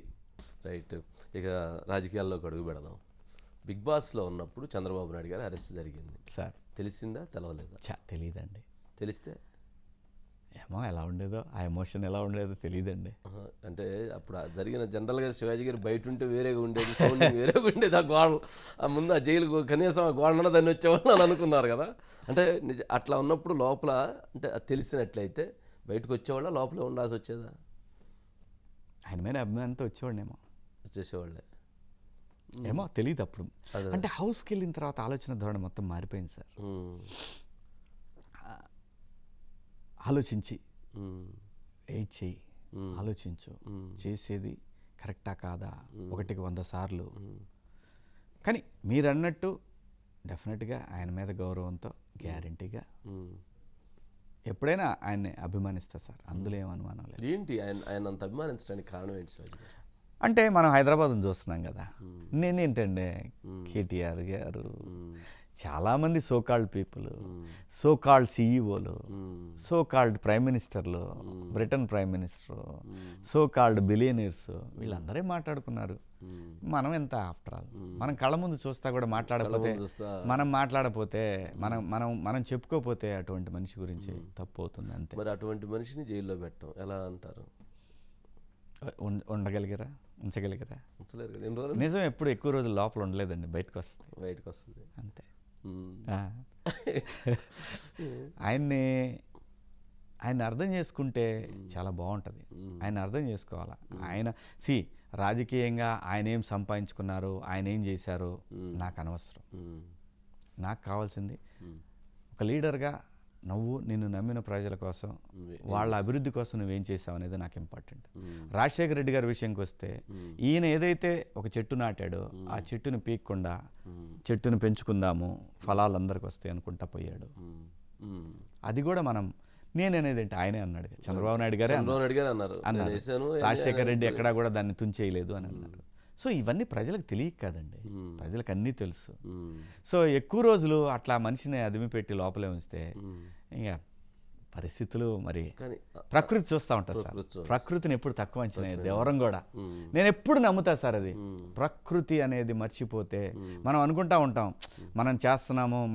నేను బిగ్ బాస్ హౌస్లో ఉన్నప్పుడు కూడా ఒక మాట అనేవాడిని, ఎప్పుడు కూడా నేను చెప్పింది, మియావ్ మియావ్ పిల్లి తాగుతుంది పాలు మళ్ళీ మళ్ళీ, ఎవరూ చూడటం లేదని అది పాలు తాగుతూ ఉంటుంది. కానీ ఎప్పుడో రాకల బండ దెబ్బ తప్పదు దానికి. పాపం తెచ్చుకుందే 2 గిద్దల పాలు, అవి నువ్వు తాగిపోతా ఉంటే నా బిడ్డలకేం పెట్టాలా అని చెప్పి ఆ తల్లి ఊరుకుంటుందా? ఏం చేస్తుంది? ఒకటేసిద్ది. అది పరిస్థితి. ప్రజలు కూడా దేన్ని ఎక్కువసేపు యాక్సెప్ట్ చేయరండి. నువ్వు అతి చేసినా యాక్సెప్ట్ చేయరు, నువ్వు ఏమి చేయకపోయినా యాక్సెప్ట్ చేయరు. బ్యాలెన్స్ మెయింటైన్ చేయాలి. లీడర్కి కావాల్సిన క్వాలిటీ అది. ఏ లీడర్కైనా సరే, అది ఏ పార్టీ అయినా సరే, లీడర్కి కావాల్సిన క్వాలిటీ బ్యాలెన్స్. రాష్ట్రాన్ని బ్యాలెన్స్ చేయి, జనాన్ని బ్యాలెన్స్ చేయి, ఆర్థిక వ్యవస్థను బ్యాలెన్స్ చేయి, స్టూడెంట్స్ని బ్యాలెన్స్ చేయి, రాష్ట్రానికి రావాల్సిన నిధులకి సెంటర్కిను స్టేట్కి 2 సంబంధాలను బ్యాలెన్స్ చేయాలి. So many factors. Sentimental issues శాశ్వతం కాదు. నువ్వు చేసిన అభివృద్ధి నీకు శాశ్వతంగా కనిపిస్తూ ఉంటుంది. అంటే ఆ కేసు తర్వాత ఇంకా 5-6 కేసులు వచ్చినాయి. 17A కేసు సుప్రీంలో అలా ఉండిపోయింది. ఇప్పుడు ఈ కేసుల్లో మళ్ళీ అరెస్ట్ చేస్తారు మళ్ళీ అనేది ఒక జరుగుతుంది. ఏమంటారు? అంత పెద్ద తప్పులు చేస్తారని నేను అనుకోను, నా అభిప్రాయం ఇది. మనం చేసిన వాళ్ళు ఇప్పుడు ఎందుకు చేయకపోతే అంటే ఒక తప్పుకి దాని రియాక్షన్ తెలియటానికి సమయం పట్టింది. ఓకే. తెలిసినాక ఇంకా మళ్ళీ ఇంకోసారి తప్పు చేయాలనుకోరు. ఓకే. నేను ఇదివరకు కూడా అనేవాడిని, ఈవీఎం ట్యాంపరింగ్ జరిగింది, పద్దాకలు చేస్తే దొరికేస్తారు కదా, తెలివైనోడు మళ్ళీ మళ్ళీ చేయడు. అవసరమైనప్పుడు ఒకసారి చూసి ఊరుకుంటారు. సార్ చేశారు అని అని జనానికి అనిపిస్తుంది అన్నప్పుడు ఇంక దాని జోలి పోరు తెలివైనోడు. ఓకే. సో నేను అదే ఎక్స్పెక్ట్ చేశాను. మీరు దాన్నే ఇది చేస్తున్నారు. ఓకే. ఇప్పుడు టీడీపీ జనసేన పొత్తు కలయిక, వైసీపీ పోరాటం ఎలా ఉండబోతుంది రేపు ఎన్నికల్లో? డెఫినెట్గా అండి వారు వన్ సైడే ఉంటుంది అని నా అభిప్రాయం. ఇది ఎన్ని రావచ్చు అనుకుంటారు? అది వన్ సైడ్ ఉండిద్ది అంతే. బీజేపీ, టీడీపీ, జనసేన, బీజేపీ కలవటం మంచిదంటారా, కలవకుండా ఉండటం మంచిదంటారా? సార్, నా రాష్ట్రానికి అన్యాయం చేసిన బీజేపీ గురించి నేను మాట్లాడను. వాళ్ళు కలుస్తారా కలవరా అనేది వాళ్ళ వ్యక్తిగత అభిప్రాయం, నాకు సంబంధం లేదు. నాయకుల అభిప్రాయాలని నా సొంత అభిప్రాయాలుగా నేను చెప్పాను. రాష్ట్రానికి అన్యాయం చేసింది అనేది మాత్రం నేను ఒకటే సార్, నేను పాలిటిక్స్ మాట్లాడటం కన్నా ప్రజల గురించి సమాజం గురించి మాట్లాడటానికే ఎప్పుడు ఇష్టపడతా. రాష్ట్రానికి మాత్రం అన్యాయం చేశారు. మీరు ట్రోల్ చేస్తారా, నాకు ఊడేది ఏం లేదు. నేను నా జోలు రావద్దు, నా జోలు రావద్దు. నా జోలు వస్తే మాత్రం నేను డైరెక్ట్గా వస్తా. నేను సమాజం కోసం మాత్రమే నేను రాజకీయాల గురించి మాట్లాడాను తప్పితే నా స్వార్థ ప్రయోజనాలు ఇందులో ఏమాత్రం ఉన్నా నేను ఈరోజు శివాజీ పని అయిపోయింది, సినిమాలు ఇంకా లేవు అనుకున్నా, ఈరోజు రోజుకు ఒక కథ చెప్తా ఉన్నారు నాకు. సో కాబట్టి నా నిజాయితీయే నన్ను నిలబెడతానే, నేను బలమైన నమ్మకం నాకు. నేను ట్రాన్స్పరెంట్గానే ఉంటాను, ట్రాన్స్పరెంట్గానే మాట్లాడతాను. తప్పు చంద్రబాబు నాయుడు గారు చేసినా మాట్లాడాను, జగన్మోహన్ రెడ్డి గారు చేసినా మాట్లాడాను, భారతీయ జనతా పార్టీ చేసినా మాట్లాడతాను. ఈవెన్ పవన్ కళ్యాణ్ గారు ఒకవేళ మాట మార్చినా నేను మాట్లాడా. అవును. ఇక్కడ రాజకీయాల్లో ఏంటంటే ఒక్కోసారి సంబంధాలు తప్పనిసరి పరిస్థితుల్లో పెట్టుకోవాల్సి వస్తుంది విస్తృత ప్రయోజనాల కోసం. అది పెట్టుకుంటారో లేదో వాళ్ళ విఘ్నత. నా దృష్టిలో అయితే రాష్ట్రానికి బీజేపీ అన్యాయం చేసింది. అంటే శివాజీ గారు అంటే మీకు అన్నీ తెలుసు, గ్రౌండ్ తెలుసు, లోపల తెలుసు, ఇన్ హౌస్ తెలుసు, అవుట్ సైడ్ తెలుసు. కాబట్టి ఇప్పుడు బీజేపీ అన్యాయం చేసింది. టీడీపీ జనసేన కలిస్తే ఆల్రెడీ ఎడ్జ్ బాగుందనేది నడుస్తుంది. బీజేపీ కలవటం వల్ల ఈ రెండింటికి నష్టం, కానీ కలుపుకోలేనటువంటి తప్పన పరిస్థితి క్రియేట్ అయింది అంటారు. ఏమంటారు? రాజకీయ అనుభవం దాన్ని క్రాస్ చేయొచ్చు అండి. అనుభవంతో క్రాస్ చేయాలంటారా? అంతే. అంతకన్నా మనం చేయగలిగింది ఏమి లేదు. నా దృష్టిలో అయితే, నా వ్యక్తిగత అభిప్రాయం అయితే ప్రజలందరూ ఒక ఆలోచనకు వచ్చేస్తున్నారని నాకు అనిపించింది. సో దాన్ని ఈ ట్రాలర్స్ కోసం మనం అదే ఇదే అని చెప్పడానికి కూడా అవసరం లేదు. ప్రజలకి మన ముందు చాలా ఎగ్జాంపుల్స్ కనపడుతున్నాయి రీసెంట్ డేస్లో. ప్రజలకి ఆలోచన విధానం, మనం ఆలోచించే విధానం ఒకటి కాదు. వాళ్ళు ఎలక్షన్స్కి డబ్బులు అవసరం, డబ్బులు లేకపోతే గెలవలేము అనుకునే మాట కూడా అబద్ధం అని మన కళ్ళ ముందే ప్రూవ్ అయింది. అది అవసరం అనేది, డబ్బు పెద్దగా అవసరం లేదు. డబ్బు అవసరమే కానీ డబ్బే రాజకీయ అధికారం తీసుకొచ్చి పెడుతుంది అనుకుంటే మనకన్నా మూర్ఖులు లేరు. ఇక్కడ సమాజం మనందరికంటే గొప్పది కాబట్టి, ప్రజలు మనకంటే గొప్పవాళ్ళు కాబట్టి వాళ్ళ ఆలోచనలు గొప్పగా ఉన్నాయి కాబట్టి, అలాగే వాళ్ళ విస్తృత ప్రయోజనాలు దృష్టిలో పెట్టుకొని రాజకీయ పార్టీలు చేస్తే బాగుంటుంది. లేకపోతే మాబోటోడు అది తెలుగుదేశమైనా గళమెత్తుతా, జనసేన అయినా గళమెత్తుతా, ప్రజల తరఫున బీజేపీని ఎలాగూ నా రాష్ట్రానికి ప్రత్యేక హోదా ఇచ్చే వరకు నాకు శత్రువే బీజేపీ. ఇప్పుడు మరి ఏంటి దాని మీద నెక్స్ట్ కార్యాచరణ ఏంటి? ప్రత్యేక హోదా మీద సెంట్రల్లో పరిస్థితులు మారినప్పుడు మాట్లాడతారు. అంటే ఇప్పుడు కాంగ్రెస్ పార్టీకి షర్మిల బాధ్యతలు తీసుకుంటున్నారు అంటున్నారు. సరే, ఏదైనా కీలకమైన బాధ్యతలు మళ్ళీ ప్రత్యేక హోదా మేమేమి ఇస్తాం, మళ్ళీ మాకే వేయండి, మమ్మల్ని నమ్మండి అంటున్నారు. ఏమంటారు? ప్రత్యేక హోదా ఇచ్చేది కాంగ్రెసేనండి. మీరు చెప్పిన షర్మిల గారి గురించి నాకైతే తెలియదు సార్. ఆవిడ వ్యూహం ఏంటో, ఆవిడ పద్ధతి ఏంటో ఏమై ఉండొచ్చు అంటారు శివాజీ గారు? మీకు అనిపించిన వ్యూహం ఎక్కడైనా కాదన్నారు, ఇక్కడ పార్టీని తీసుకు విలీనం చేశారు, అక్కడ బాధ్యతలు అంటున్నారు. ఏంటి? నా అభిప్రాయంలో ప్రజలు పిచ్చోళ్ళు కాదు, మనం ఎన్ని మాట్లాడుకున్నా ప్రజలు డిసైడ్ చేస్తారనేది నా అభిప్రాయం సార్. అంటే జగన్మోహన్ రెడ్డి గారు అన్న వదిలిన బాణం ఇప్పుడు కాంగ్రెస్ బాణం ఎట్లా అయింది, ఏ రకంగా అయింది సార్? ఇక్కడ ప్రజలు వదిలే బాణాలు తప్పితే మీరు నేను వదులుకునే బాణాలు ఏమి ఉండవు సార్. ఏం ఉండవు. అవన్నీ మన సోషల్ మీడియాలో క్రియేట్ చేసేటటువంటి ఒక సెల్ఫ్ పబ్లిసిటీలు ఇవన్నీ. ఇక్కడ ప్రజలే నాయకుల గుండెల్లో బాణాలు తప్పితే ఎవరికి బాణాలు కాదు. ఆవిడ మీద నాకు ఎటువంటి వ్యతిరేకత లేదు. ప్రజలు అన్నీ చూస్తున్నారు. ఏదైతే నేను ఎప్పుడు బిగ్ బాస్ హౌస్లో చేస్తున్నాను, జనం చూస్తున్నారు. అదే బలమైందిలేండి, జనం చూస్తున్నారు అని అనుకోబట్టి జనం చూస్తున్నారు అనే బాధ్యత మిమ్మల్ని చాలా జాగ్రత్తగా నడిపించేసింది. డెఫినెట్ అంతే కదా. మనం ఎంత జాగ్రత్త అయినా మన క్యారెక్టర్ అనేది బయటపడింది అవును, సార్. తెలిసిపోయింది. అదే మీరు మీరు జనం ఎంత చూస్తున్నారన్నా సరే ఆ. ఎమోషన్ నువ్వు కంట్రోల్ చేయలేవు. ఆ మనిషిలో ఉన్న కుట్రను నువ్వు ఎప్పుడు కంట్రోల్ చేసుకోలేము, మనం ఎప్పటికీ కంట్రోల్ చేసుకోలేము. అది జరగదు. నేను ఎందుకంటే రే అనుభవం లేక వాళ్ళు, అనుభవం లేని పిల్లలు రే అవి మర్చిపోతున్నారు. మీరు అక్కడ రాశాడు Bigg Boss, eyes on you, ఇది మర్చిపోకుండా జాగ్రత్తగా ఉండండి, నేర్చుకోండి అని మాత్రమే చెప్పేవాడిని. ఓకే, ఇక తెలంగాణ రేవంత్ రెడ్డి గారు ముఖ్యమంత్రి, కేసీఆర్ మీ టైగర్ ఏంటి, మీ టైగర్ ఊహించారా? లోపలికి వెళ్ళే ముందు ఇటువంటి పరిస్థితులు మీకు అప్పుడు ఊహించారా? నేను ఊహించానంటే పోయిన ఏప్రిల్ నుంచి సెప్టెంబర్ వరకు కొంతమంది ఎన్ఆర్ఐ మిత్రులతో కలిపి నేను ఒక టీంని ఏర్పాటు చేసి ఆంధ్రప్రదేశ్లో సర్వేలు జరిగిన మాట వాస్తవం. వాళ్ళు తెలంగాణ పరిస్థితులు వాళ్ళు వేరే వాళ్ళతోటి టైఅప్ అయి చేశారు. వాళ్ళు కూడా చేసినప్పుడు వాళ్ళు నాకు ఇచ్చిన సమాచారం ఏంటంటే హైదరాబాద్ సిటీ తప్ప బయట బాగుంది పరిస్థితి, హైదరాబాద్లో వెనక సీట్లు పట్టుకోగలిగితే అధికారంలోకి వస్తుందని చెప్పారు. ఓకే, అదే విషయం సన్నిహితుల దగ్గర నేను చెప్పాను, అయ్యా హైదరాబాద్లో కనుక ఒక 10 సీట్లు కొట్టగలిగితే అధికారం గ్యారంటీ అని చెప్పారు. అవుతాడని తెలుసు సార్. జనము గమనించరు అనుకోవటం రాజకీయ నాయకుల మూర్ఖత్వం. మనం తిమ్మిని పంపించేయటం అనుకోవడం కూడా మూర్ఖత్వమే. కానీ ప్రజలకు ఒక ఆలోచన వస్తుంది సార్, అది సునామీ కంటే ప్రమాదకరంగా ఉంటుంది సార్. అది కనిపించింది అంటారు. డెఫినెట్గా కనిపిస్తుంది సార్. నేనేవాడినండి చెప్పడానికి, అధికారంలోకి వచ్చేసారు కదా. నా అభిప్రాయంతో పనే ఉంది అసలు. అలా వచ్చేసారు కదా. నాయకుడి మీద నమ్మకం కలగాలండి ఫస్ట్. నమ్మకం కలిగిన రోజున డబ్బులు లేకపోయినా నాయకుడు పార్టీని లాక్కెళ్తాడు. నేను అదే చాలా మందితో మిత్రులతో అంటుంటా, మీరు ఎలక్షన్స్ డబ్బులు అని మీరు అనుకుంటున్నారు, డబ్బులు కాదు, అంటే జనం ఆలోచనలు ఎలా ఉన్నాయో తెలుసుకోండి. డబ్బుల కంటే అది చాలా డేంజరస్. అది ఉంటే చాలు, డబ్బులు 10 రూపాయలు తక్కువైనా. శివాజీ గారికి రాష్ట్రం మీద, రాష్ట్ర ప్రజల మీద, రాష్ట్రంలో విభజన చట్టం హామీల మీద మీకు పోరాటం చేయాలి అని అది బాగా విపరీతమైనటువంటి ఆకాంక్ష, ప్రేమ, కోరిక ఉంది. మరి రాజకీయాల మీద మీకు పూర్తి అవగాహన ఉంది. మరి చంద్రబాబు నాయుడు గారు డబ్బులు చూస్తున్నారు కానీ శివాజీ గారిని పిలిచి సీట్ ఇవ్వలేకపోతున్నారు కదా. వాళ్ళ అభిప్రాయం నేను ఎలా చెప్తానండి వంశీ గారు. నేను అనేది చూసినప్పుడు కోణాల్లో మీకున్న, ఇప్పుడు మీరు ఉద్యమం చేశారు, ప్రత్యేక హోదా మీద చేశారు. నేను ఇందాక మీతో చెప్పాను, రాజకీయ పార్టీ అయినా టీవీ ఛానల్ అయినా కొన్ని ఎథిక్స్ మెయింటైన్ చేయాలి. అప్పుడు వాటికి విస్తృత ప్రయోజనాలు ఉంటాయి. ఇప్పుడు మీరున్నారు వంశీ గారు, మీ చుట్టూ ఒక 4-5 ఉంటారు. మీ డౌన్ఫాల్లోనూ మీరు బాగున్నప్పుడు, రేపొద్దున మీరు బాగుండాలి అని కోరుకునేటప్పుడు ఎలాగైతే వాళ్ళని మీరు ఆలోచిస్తారు, అరే నేను పడ్డప్పుడు కూడా వీళ్ళు ఉన్నారే. అది ఎథిక్స్ అనేది ఒకటి అవసరం. అది ఒక సంస్థకైనా ఒక రాజకీయ వ్యవస్థకైనా ఇది చాలా అవసరం. నాకైతే నేను రాజకీయాలు చేయాలి, రాజకీయ నాయకుడిగా ఎదగాలి, ఇలాంటి ఆలోచన మొదటి నుంచి నాకు లేదు. అంటే ప్రజాప్రతినిధిగా రావాలి, ఏదో సర్వీస్ చేయాలి సార్.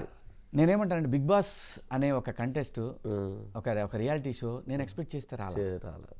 అసలు నేను ఈ సమాజం గురించి నా రాష్ట్రం విరిపోద్ది అని నేను దాని తరఫున ఒకళ్ళ తప్పుచ్చుకుంటానని నేను ఎప్పుడు అనుకోవాలి. మళ్ళీ తిరిగి నాకు వెబ్ సిరీస్ వస్తుంది, నా పిల్లలు నానా నువ్వు యాక్ట్ చేయని అంటారని నేను ఎప్పుడు అనుకోవాలి. ఆ పరిస్థితి వచ్చినప్పుడు నిజంగా ఫోర్స్ అంటే నేచర్ ఫోర్స్ ఏదైతే ఉంటుందో చేసినప్పుడు ఏదైనా సరే భుజం మీద వేసుకోవడానికి నేను ఎప్పుడు సిద్ధంగానే ఉంటాను. ప్రజలకు అవసరమైంది, నాకు అవసరమైంది కాదు. రాజకీయ నాయకుడిగా నాకు అవసరంలా, ప్రజలకు అవసరం దానికోసం పోరాటం చేయడానికి సిద్ధంగానే ఉంటారు. ఎప్పుడు సిద్ధమేనండి. ప్రజా గొంతుకగా శివాజీ ఎప్పుడు ఆల్వేస్. ఎందుకంటే ఇంత ఇచ్చింది నాకు ప్రజలే. ఆ ప్రజలు ఆ సమాజం గురించి మాట్లాడటానికి ఆ అవతల ఎంత పెద్ద పులులున్నా, పెద్ద సింహాలున్నా, గుంటనక్కలున్నా ఐ డోంట్ కేర్. యుద్ధమే. నా గొంతే యుద్ధం అండి. నా గొంతుతోనే యుద్ధం చేస్తా నేను. నాకు డబ్బు లేదు అంటే రాజకీయాల్లో పార్టిసిపేట్ చేసేంత డబ్బు లేదు. ఇవాళ ప్రతి వాళ్ళు అడుగుతుంటారు. నాకు ఒకటే ఎప్పుడు బాధాకరమైన విషయం ఏంటంటే వంశీ గారు, ప్రజల గురించి కూడా ఈ మాట ప్రజలకు కూడా చెప్తున్నా. వంశీ పరిపాలన చేస్తున్నాడు బాగాలేదు ఏంటి, శివాజీ వస్తే బాగుంటుంది అని కొంత ప్రజలు మాట్లాడుకుంటుంటారు, ఓ బండ దగ్గర మాట్లాడుకుంటుంటారు. ఇది వాళ్ళు మాట్లాడుకున్నారు. రేపు పొద్దున మళ్ళీ ఇదే ప్రజలు వంశీ పార్టీ తరఫున చంద్రబాబు నిలబడుతున్నాడు, శివాజీ పార్టీ తరఫున సుబ్బారావు నిలబడుతున్నాడు అంటే ఇదే ప్రజలు ఏమైనా ఒక 50 ఉంటే తప్పితే కష్టం అబ్బాయి. మరి ఎందుకురా సమాజం గురించి అంత మాట్లాడతారు? వంశీ బాగా చేయలేదు, శివాజీ వస్తే బాగా చేస్తాడు, ఎందుకు మాట్లాడుతున్నారా మీరు? ఇక్కడ ఎవరిదిరా తప్పు? ఎవరిది తప్పు? నీ సమాజం బాగుండాలి అనుకున్నప్పుడు ఈ మాటలు మీరు ఎందుకు మాట్లాడుతున్నారు? ఇంకెప్పుడు మీరేమనుకుంటున్నారంటే నేను నాకు నచ్చినోడు వస్తే బాగుంటుంది అని మీరు మాట్లాడుకుంటున్నారు తప్పితే ఈ సమాజం ఎవరొస్తే బాగుంటుంది, ఈ సమాజం బాగుండాలని మీరు కోరుకోవట్లేదని నాకు అనిపిస్తూ ఉంటుంది. ఇది చాలా ప్రమాదకరం, సమాజానికి చాలా ప్రమాదకరం. మంచో ఎవడో తెలిసి కూడా నిర్ణయం తీసుకోలేకపోతే మీరు డబ్బు ఉన్నోడు రాజకీయం చేయాలనుకుంటున్నప్పుడు సమాజం గురించి మాట్లాడే హక్కు, వాడి పరిపాలన బాగుంది వీడి పరిపాలన బాగుంది అనే ఆ హక్కు మనకి లేదు. అటువంటప్పుడే నాకేం అవసరం ఈ రాజకీయాల్లో పాల్గొనాలి, ఈ రాజకీయాల్లో నిలబడాలి, మళ్ళీ నేను ఒక 50 కోట్ల 60 కోట్లు 5 రూపాయల వడ్డీకి 10 రూపాయల వడ్డీకి తీసుకొచ్చి ఏంది నేను గెలిచి మిమ్మల్ని అందరినీ మీ నడువులన్నీ ఎరగొట్టి మీ ప్రకృతి వనరులన్నీ దోచుకొని ఇలాంటిది నాకేం అవసరం? ఆ ఉసురు నా బిడ్డలకేం అవసరం? నాకు అవసరంలా. బంగారంలాగా కళామ తల్లి నన్ను పిలిచింది, నాకు సినిమాలు ఇచ్చింది, నాకు పేరు ఇచ్చింది, అది ప్రజలు మీరు గౌరవించారు. అప్పుడే ఇలాంటి సందర్భాల్లోనే 4 మంచి మాటలు మాట్లాడి మిమ్మల్ని చైతన్యవంతం చేయడానికి సమాజం గొంతుగా మారాను అని చెప్పడమే నా లక్ష్యం తప్పితే పార్టిసిపేట్ చేయాలి, నేను కూడా ఎమ్మెల్యే అవ్వాలి, మంత్రి అవ్వాలి ఇలా అనుకుంటే నేను బీజేపీలోంచి వచ్చేవాడిని కాదు.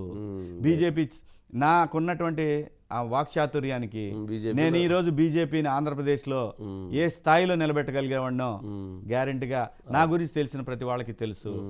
కానీ నా ధ్యేయం అది కాదు. విడిపోయిన రాష్ట్రం బట్టలిప్పేసి పంపారు, నా రాష్ట్రం మళ్ళీ గౌరవంగా నిలబడాలి, రాష్ట్రానికి ఇచ్చిన హక్కులు రావాలి.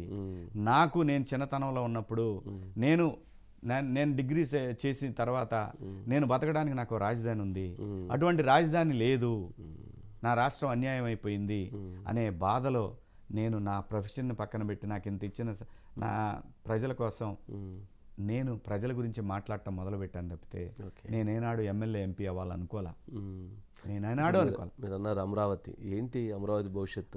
నేను అదే చెప్తాను. అది తెలుగుదేశం పార్టీని, ఇటు జనసేనని, ఇటు వైసీపీని ముగ్గురిని ప్రశ్నిస్తున్నా. మిమ్మల్ని నమ్ముకొని 30,000 మంది రైతులు రాష్ట్ర విస్తృత ప్రయోజనాల కోసం రాజధాని ఇస్తే మీరు ఆడే గేమ్ కరెక్టా? ఒక్కసారి మీ అంతరాత్మను ప్రశ్నించుకోండి. ఇక్కడ మీ స్వార్థ ప్రయోజనాల 30,000 మంది రైతుల వాళ్ళ యొక్క త్యాగమా అనేది గుర్తుంచుకోండి. ఆ రైతుల కోసం ఎప్పుడు నిలబడతా. ఆ అమరావతి రైతుల కోసం పార్టీలకు అతీతం నాకు సంబంధం లేదు. రేపు చంద్రబాబు నాయుడు గారు వచ్చినా, జనసేన వచ్చినా, బీజేపీ వచ్చినా, వైసీపీ వచ్చినా, వైసీపీని కూడా ప్రశ్నించా, మీరు చేస్తుంది తప్పు, ఈ రైతుల ఉసురు మీకు తగులుతుంది అని చెప్పా. ఖచ్చితంగా తగులుతుంది. రైతు నేర్పించిన ఏ రాజ్యం కూడా ఏ రాజు కూడా బాలేడు, ఇది వాస్తవం. అదే అమరావతి ఆడబిడ్డలు వాళ్ళ డొక్కల్లో దండించుకున్నారా, గుండెల మీద కాలు వేయించుకున్నారా, వాళ్ళ బట్టలు లాగించుకున్నారా, అదే ఆడపడుచులు వాళ్ళు శివంగుల్లాగా ఇప్పటికి కూడా నిలబడ్డారు. నాకు గూస్ బంప్స్ వస్తున్నాయి వాళ్ళ గురించి ఆలోచిస్తే. అమరావతి మహిళ చరిత్రలో నిలిచిపోయే పోరాటం, వాళ్ళు చేసిన పోరాటం. అమరావతి రైతుల ఉసురు ఖచ్చితంగా ప్రభుత్వాలకు తగులుతాయి. మీరు ఏ పార్టీ అధికారంలో వచ్చినా నాకు సంబంధం లేదు. అటువంటి ప్రజల్ని మోసం చేయకండి. అదే కాదు, నాగార్జున సాగర్ డ్యామ్ కట్టినప్పుడు రైతు నిర్వాసితులు ఇప్పటికీ న్యాయం జరగల, శ్రీశైలం కింద న్యాయం జరగల, ఏ ప్రాజెక్ట్ కింద న్యాయం జరగల. కానీ త్యాగాలు మాత్రం తప్పట్లా. అటువంటి త్యాగాలను మర్చిపోతే ఆ రాష్ట్రం బాగుపడదు, ఆ రాష్ట్రంలో ఉన్న ప్రజలు బాగుపడరు, ఆ రాష్ట్రంలో ఉన్న ప్రభుత్వం బాగుపడదు, భావితరాలకు అన్యాయం జరుగుద్ది. ఇక్కడ భావితరాలు ముఖ్యం. వ్యవస్థ అనేది మనం దాన్ని ఎంత అయితే జాగ్రత్తగా భద్రపరిచి రాబోయే తరాలకు అందిస్తామో అప్పుడే ఈ రాష్ట్రం బాగుంటుంది, ఈ దేశం బాగుంటుంది. కానీ మీరందరూ కూడా అవకాశవాదుల్లాగా అవకాశం వచ్చినప్పుడు ఒక రకంగా, అవకాశం రానప్పుడు ఒక రకంగా మాట్లాడుతున్నారు. ఇది వాళ్ళ ఉసురు, వాళ్ళ ఏడుపు, ఆ ఆడబిడ్డల ఉసురు నా కళ్ళారా చూశాను, నా కళ్ళారా నేను చూశాను, నా చెవులారా నేను విన్నాను. నేను ఖచ్చితంగా అమరావతి రైతుల కోసం మాత్రం ఏ క్షణంలో నా అవసరం ఉన్నా నేను అక్కడికి పోతాను, పోకపోతే నేను మనిషిని కాదు. ఓకే, నిలబడి పోరాడతాను సిద్ధంగా. ఖచ్చితంగా ఎవరితోనైనా సరే, వాళ్ళు ఎంత పెద్దవాళ్ళైనా సరే. ఏంటి మీ ఇప్పుడు రేపు సరే ఇప్పుడు వైసీపీ చేయలేదు, 3 రాజధానులు అంటున్నారు, రేపు టీడీపీ జనసేన వస్తే ఏం చేయాలనుకుంటున్నారు? ఎటువంటి ప్రాధాన్యతతో దాని నిర్మాణం జరగాలంటారు? ఇక్కడేనండి, ఇక్కడే రాజకీయ పార్టీల ఆలోచనలు విస్తృతంగా ఉండాలి, సెంట్రిక్గా అవ్వకూడదు. ఒక మనిషి ఆలోచించి ఇలా చేయాలి అని అనుకోవటంలో కొంత పొరపాటు జరిగిందేమో అనిపించింది నాకు. అలా కాదు, విస్తృతంగా అసలు ఇంకో విషయం ఏమైపోయిందంటే వంశీ గారు, వ్యవస్థలో ఒకప్పుడు నా చిన్నతనంలో 10 పైసలు బస్ టికెట్ పెరిగితే పోయి బస్సులు స్టూడెంట్స్తో సహా బస్సు అడ్డంగా కూర్చున్నాను. నేను కూర్చున్నా, ధర్నాలు చేసేవాడు. కాలేజీలో ఎలక్షన్స్ ఉండేవి. అంటే విద్యార్థి వయసు నుంచే అవగాహన, రాజకీయాల పట్ల అవగాహన, రాజకీయాల యొక్క ఆ ఎండ్ గోల్ ఏంటంటే ప్రజాసేవ, సమాజంలో అభివృద్ధికి జరగాల్సినటువంటి అడుగులు, అభివృద్ధి పదంలో వేయాల్సిన అడుగులు, ఇది నేర్పిస్తుంది స్కూల్ నుంచి. స్కూల్ అందుకే క్లాస్ లీడరు ఇవన్నీ ఎందుకన్నారు? ఇవన్నీ లీడర్షిప్ ఇవన్నీ ఎందుకన్నారు? కానీ వీటన్నిటిని మీరు తొక్కేశారు. దానివల్ల రాజకీయ నాయకులు రావట్లేదు, స్టూడెంట్స్ నుంచి రాజకీయ నాయకులు రావట్లేదు. ఏలు ముద్ర వేసే రియల్ ఎస్టేట్ వాళ్ళు ఏంటి, చదువు సంధ్య లేని వాళ్ళు, 10వ తరగతి 5వ తరగతి చదువుకున్న వాళ్ళు మీరు రాజకీయ పార్టీల్లో పెట్టుకుని వాళ్ళకి పెద్దపీట వేసి పార్టీల్లో కూడా మీరు నడిపిస్తున్నప్పుడు ఈ సమాజంలో మార్పు ఎలా జరుగుతుంది? మంచి వాళ్ళు ఎక్కడ వస్తారు? విలువలు ఎక్కడ వస్తాయి? ఎక్కడి నుంచి వస్తాయి? వీడు గెలిచిన రామారావు గారు ఏమండి పలానా ప్రొఫెసర్ అంటే, ఈ ప్రొఫెసర్ గారు ఏం చేశారు, వీరు ఎలా ఇంత పెద్దవాళ్ళు అయ్యారు? లేదంటే వీళ్ళు రామారావు గారు రాజకీయాల్లోకి వచ్చినప్పుడు ఒక ఆయనకి సన్నిహితులు ఇప్పుడు దాదాపు 80 సంవత్సరాల వయసు ఉన్నటువంటి వ్యక్తులు, ఆయనతో దగ్గరగా ఉన్న వ్యక్తులతో నేను మాట్లాడిన సందర్భంలో రామారావు గారు ఎవరైతే బాగా చదువుకున్న ప్రొఫెసర్ దగ్గర డబ్బులు లేకపోతే ఒక 10,000 రూపాయలు పంపించేవాళ్ళు ఎలక్షన్కి. 10,000 రూపాయలు. 10,000 చాలా గొప్ప కదా రోజు. 10,000 రూపాయలు అనేది పెద్ద గొప్ప ఏం కాదండి. ఆ రోజు కూడా ఒక ఎకరం పొలమే. అది ఎకరం అంటే ఆ రోజు ఈ ఖర్చు లేదు కదా, ఎకరం పొలమే. అదే నేను అన్నాను, పార్టీని ముందుకు తీసుకెళ్లి జెండాలు, ఆఫీస్ మెయింటెనెన్స్, ప్రచార ఖర్చులు ఇవన్నీ కలిపి 10,000 రూపాయలు. ఇది లేనివాడికి. ఈయన ప్రొఫెసరు, ఈయన మంచివాడు. ఎంతమంది ఎంపీలు అయ్యారండి రాయలసీమలో? ఎంతమంది ఎంపీలు అయ్యారు రాజ్యసభకి చదువుకున్న వాళ్ళు? రాజకీయాన్ని ప్రజల్లో తీసుకెళ్ళి ఇవాళ ఏంటండి వెతుకుతున్న రాజకీయ పార్టీలో 100 కోట్లు ఎవరు పెడతారు? ప్రజలు కూడా ఇలాగే మాట్లాడుతున్నారు. నా బాధ అది. ఎక్కడ పార్టీలు మాట్లాడటం అంటే వేరే, ప్రజలు కూడా 100 లేకపోతే కష్టం అబ్బాయి, గెలుస్తాడా? మరి 100 తెచ్చినోడు వాడు 300-400 కోట్లు సంపాదించాలనుకుంటాడు, వీళ్ళ కొడతాడు కదా. మరి అది ఎవరి మీద పడుతుంది? మీ మీద కదా పడుతుంది. మరి మీరేం ఆలోచిస్తున్నారు? ఈ రాష్ట్రం ఎందుకు బాగుపడాలి చెప్పండి నాకు. వాళ్ళు వ్యాపారం చేసుకోవడానికి వస్తున్నారు, 100 పెట్టినోడు 400 సంపాదించాలనుకుంటారు. మరి రాష్ట్రం ఇంకెక్కడ బాగుపడింది? అంటే భావితరాలకు చెందాల్సినటువంటి ఇన్ఫ్రాస్ట్రక్చర్ మొత్తం కూడా రాజకీయ నాయకుల జేబుల్లో, జూబ్లీస్, బంజారా హిల్స్లో, లేదంటే వైజాగుల్లోనో ఎక్కడో చోట, క్యాపిటల్ ఎక్కడుంటే అక్కడ, లేదంటే బయట రాష్ట్రాల్లో తీసిపోయి, బయట దేశాల్లో తీసిపోయి పార్క్ చేసుకుంటున్నారంటే డబ్బులు. ఇంకెక్కడ నీ రాష్ట్రం, ఇంకెక్కడ నీ రోడ్లు, ఇంకెక్కడ నీ ఆసుపత్రులు, ఇంకెక్కడ నీ డ్యాములు? అసలు చేయటానికి ఉందంట, ఏముంది చేయడానికి? అసలు 12 లక్షల కోట్లు 10 లక్షల కోట్లు పైన అప్పు ఉంది కదా. అసలు రేపైనా భవిష్యత్తు ఏంది అసలు? అంటే ఎక్కడ మీరు అనుకున్నట్టు అమరావతి చేయాలన్నా, నీట్గా పోలవరం చేయాలన్నా, లేకపోతే ఇంకోటి చేయాలన్నా, అభివృద్ధి చేయాలన్నా 10 లక్షల కోట్ల అప్పు అండి. అప్పు కట్టడం సరిపోయింది కదా. చాలా ఈజీ సార్, చేయొచ్చా? చాలా ఈజీ. విజన్ ఉండాలంటారా? వ్యవస్థ అనేది ఒక నిరంతర ప్రక్రియ సార్.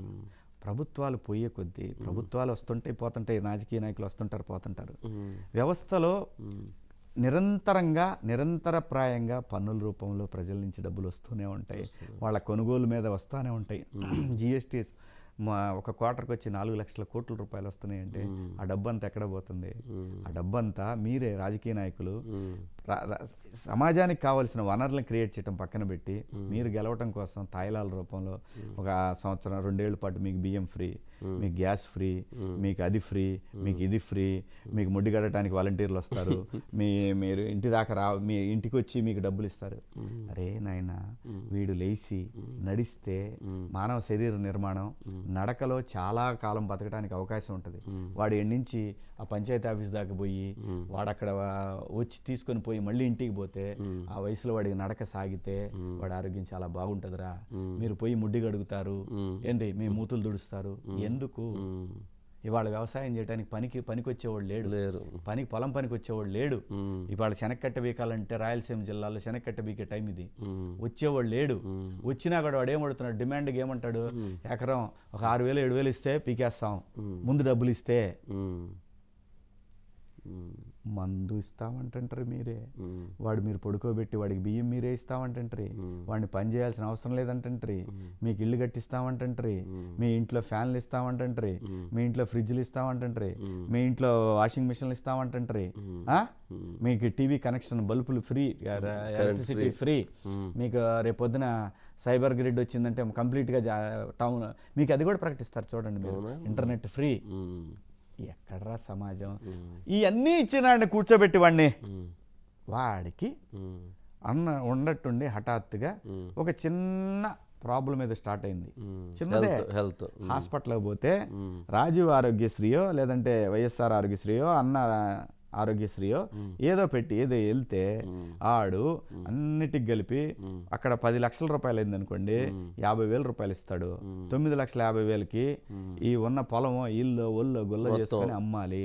దీనికంటే బెటర్గా ఇవన్నీ వద్దురా, నేను హాస్పిటల్కి పోతే రూపాయి బిల్లు లేకుండా చేయండి రా, హాస్పిటల్స్ లో మంచి డాక్టర్లను పెట్టండి రా, ఎంఆర్ఐ స్కానర్లు పెట్టండి, సిటీ స్కానర్లు పెట్టండి, ఒక ఆసుపత్రిలో 10 సిటీ స్కానర్లు పెట్టండి, ఎంత వస్తుంది, 10 ఎంఆర్ఐలు పెట్టండి, ఎంత వస్తుంది. ఇంత పెద్ద ప్రభుత్వానికి ప్రైవేట్ డాక్టర్లు బతకాలా? మీరు ప్రైవేట్ కార్పొరేట్ హాస్పిటల్ నుంచి మీరు డబ్బులు తీసుకోవాలా? అంటే వైద్యం విద్య ఈ రెండిటికి ఫ్రీ చేస్తే చాలు. విద్య, వైద్యం, రోడ్లు, వాటరు, డ్యాములు, ఇరిగేషను, అగ్రికల్చరు, వీటన్నిటినీ బ్యాలెన్స్ చేసి నెక్స్ట్ తరానికి అందించాల్సిన బాధ్యత ఈ తరం రాజకీయ నాయకుల మీద ఉంది. దురదృష్టవశాత్తు వీళ్ళందరూ కూడా ఎన్ని 100 కోట్లు సంపాదించాలా, ఎన్ని 1000 కోట్లు సంపాదించాలా, డ్యాములు కట్టే ప్రయోజనం నాకెంత కమిషన్ వస్తుంది, ఈ ఆరోగ్యశ్రీ వెనక ఇచ్చేస్తే చైన్ హాస్పిటల్స్కి వాళ్ళెంత నాకు ఎలక్షన్కి ఫండ్ ఇస్తారు, దాని తర్వాత నువ్వు రోడ్లు వేస్తే కాంట్రాక్టర్లు ఎంత డబ్బులు ఇస్తారు, అవసరం ఉన్నా లేకపోయినా బిల్డింగ్లు కడితే డబ్బులు ఎంత వస్తాయి కాంట్రాక్టర్ నుంచి. ఏంట్రా బాబు, దేనికోసం రా మీరు డబ్బు సంపాదిస్తున్నారు?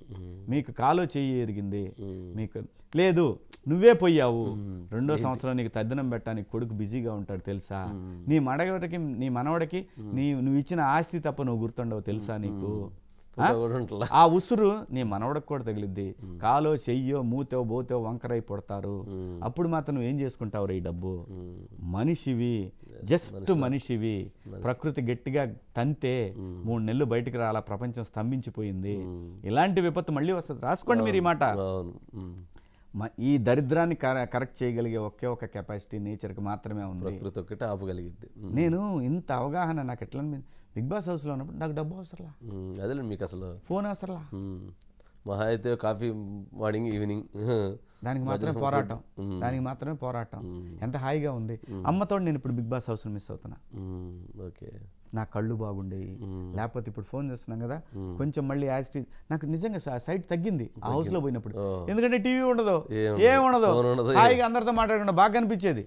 ఇప్పుడు మళ్ళీ సైట్ స్టార్ట్ అయింది, ఫోన్లు చూస్తున్నా. Okay, right. శివాజీ గారికి అంటే ఇందా మీ టైగర్ గెలిచాడు, మరి కేసీఆర్ గారు ఓటమికి ఏం కారణం ఏంటుందంటారు సార్? జనానికి నచ్చపోవటం కారణం సార్. ఆయన ఏం తిన్నాడు ఏం తినలేదు నాకు తెలియదు మాట్లాడటం నాకు తప్పు. ఎన్ని సంపాదించాడు అనేది వాళ్ళకి తెలియాలి, సంపాదించలేదేమో నాకు తెలియదు, ఏది నాకు తెలియదు. టైగర్ పరిపాలన ఎలా ఉంది 4 రోజుల్లో? తెలివైనాడు. ఎందుకంటే కింద నుంచి వచ్చినాడు, చాలా కింద నుంచి వచ్చినాడు, చాలా డౌన్ టు ఎర్త్ ఉండే పర్సను, రాజకీయాన్ని ఎలా చేయాలో బాగా తెలిసినటువంటి పర్సను.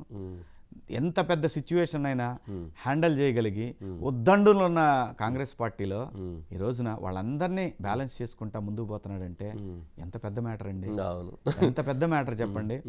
ధనిక రాష్ట్రం లక్కీగా కాకపోయినా కూడా తను హ్యాండిల్ చేయగలడు. తన రాజకీయ అనుభవం ఉద్దండుల దగ్గర నుంచే మొదలైంది. ఆ అనుభవాన్ని డెఫినెట్ గా వేసుకొని ముందుకు. లాస్ట్ ఫైనల్ గా శివాజీ గారు ఇటు రాజకీయ రంగంగా ఏం చెప్తారు, సినిమా రంగంగా ఏం చెప్తారు, ఇప్పుడు కొత్తగా మీరు వెబ్ సిరీస్ ద్వారా ఒక సంచలనం సృష్టిస్తున్నారు కాబట్టి దీని ద్వారా ఏం చెప్తారు ప్రజలకి?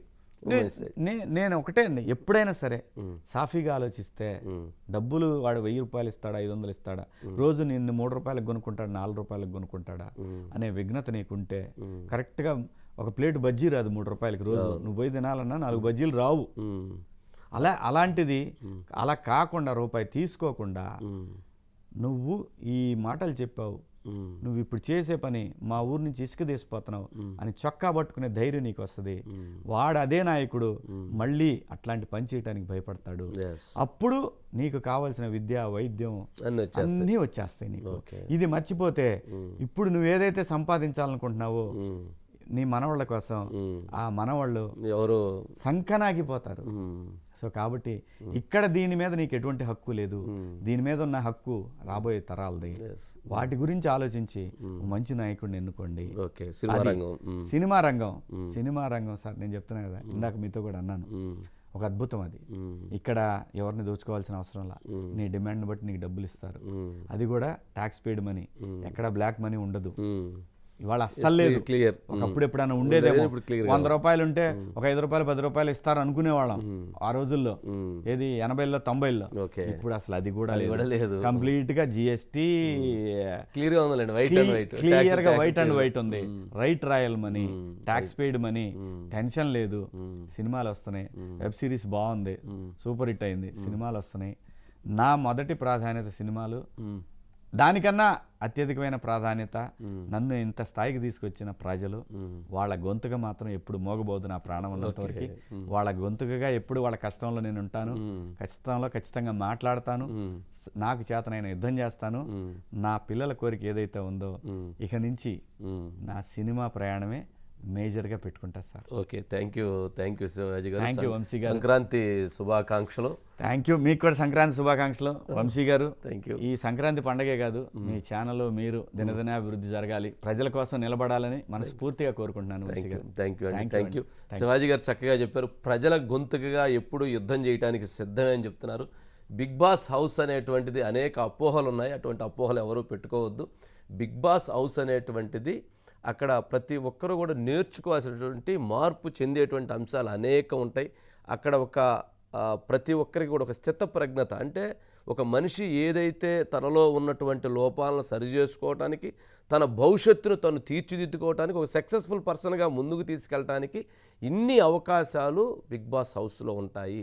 దానిపైన అనవసరమైనటువంటి అపోహలకు మాత్రం వద్దు అనేటువంటి అభిప్రాయం వ్యక్తం చేస్తున్నారు. ఎవరికైనా అవకాశం వస్తే వాళ్ళందరూ కూడా వెళ్ళి మీలో చాలా మార్పుని మీ అందరూ మీరు చూసుకునేటువంటి అవకాశాలు ఉంటాయనేటువంటి అభిప్రాయాన్ని వ్యక్తం చేస్తున్నారు.